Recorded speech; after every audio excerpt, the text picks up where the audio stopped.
Good morning, Mark Lanier here with your video thought for the day. We're in an interesting season right now, not just in terms of what's going on in the world, but also in terms of the calendar itself. We're coming up on Easter Sunday. We're coming up on Jewish Pesach, Passover. We're coming up on holidays that note some things of great significance. And it's a marvelous time. This morning, I was reflecting on Exodus chapter 3. Here's Moses. Now, Moses had been reared in Pharaoh's household, but was in exile in essence. He was on the run, and he'd gone out into the wilderness for a long time. While he was in the wilderness, he'd gotten married. He's tending to his father-in-law's goats, his herds. And he's out in the wilderness, and he sees a bush that's burning, but the bush is not consumed. Usually when fire burns, it burns something up. Here we've got flame coming out from a bush, but not consuming the bush. And so Moses is intrigued by this. He goes over. He hears a voice from the bush. Moses, Moses. He says, I'm here. Voice says, don't come any closer. Take your shoes off, your sandals. You're on holy ground. Moses does so.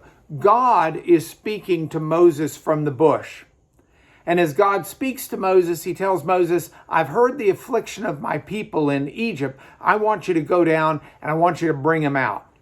Moses asks a question that in our 21st century may seem a bit bizarre, but at the time, it was a really good question. Moses says, if I do this, the people of Israel are going to want to know your name.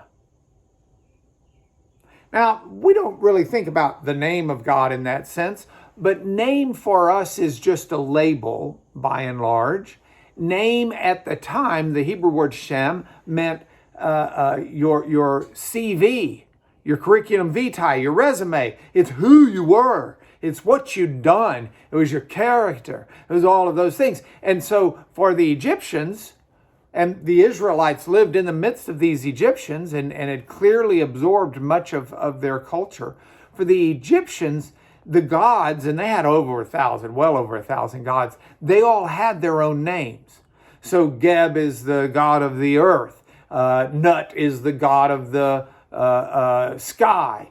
They've got the gods of all sorts of different things. And those names were affiliated with the god's domain, what the god was over. God is being asked by Moses, not simply what label do you go by. God's being asked by Moses, what's your domain? What are you over? What have you done? And then God answers. And God says, I am who I am. You can also translate that, I will be who I will be. God is saying, everything that is my domain. I am God over all. I am God over the present tense. I'm God over the future tense. All that will be is my domain. I am God of all. Not simply the earth, not simply the heavens, not simply the sky, not simply the Nile, not simply fertility, not simply the underworld, not simply name any of the Egyptian gods. God is God over everything. Now, what does this mean for you and me today?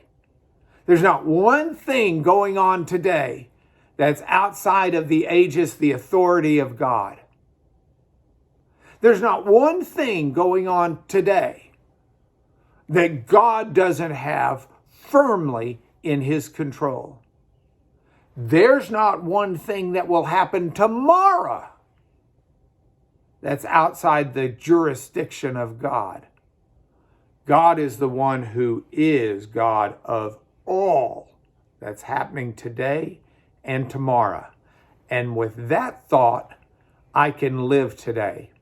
If you appreciate these thoughts, like them on YouTube, pass them around and share them on Facebook or however you share. But if you know someone who could be blessed by these, please pass them on. The goal of these is to share the blessings of God with folks who need a blessing.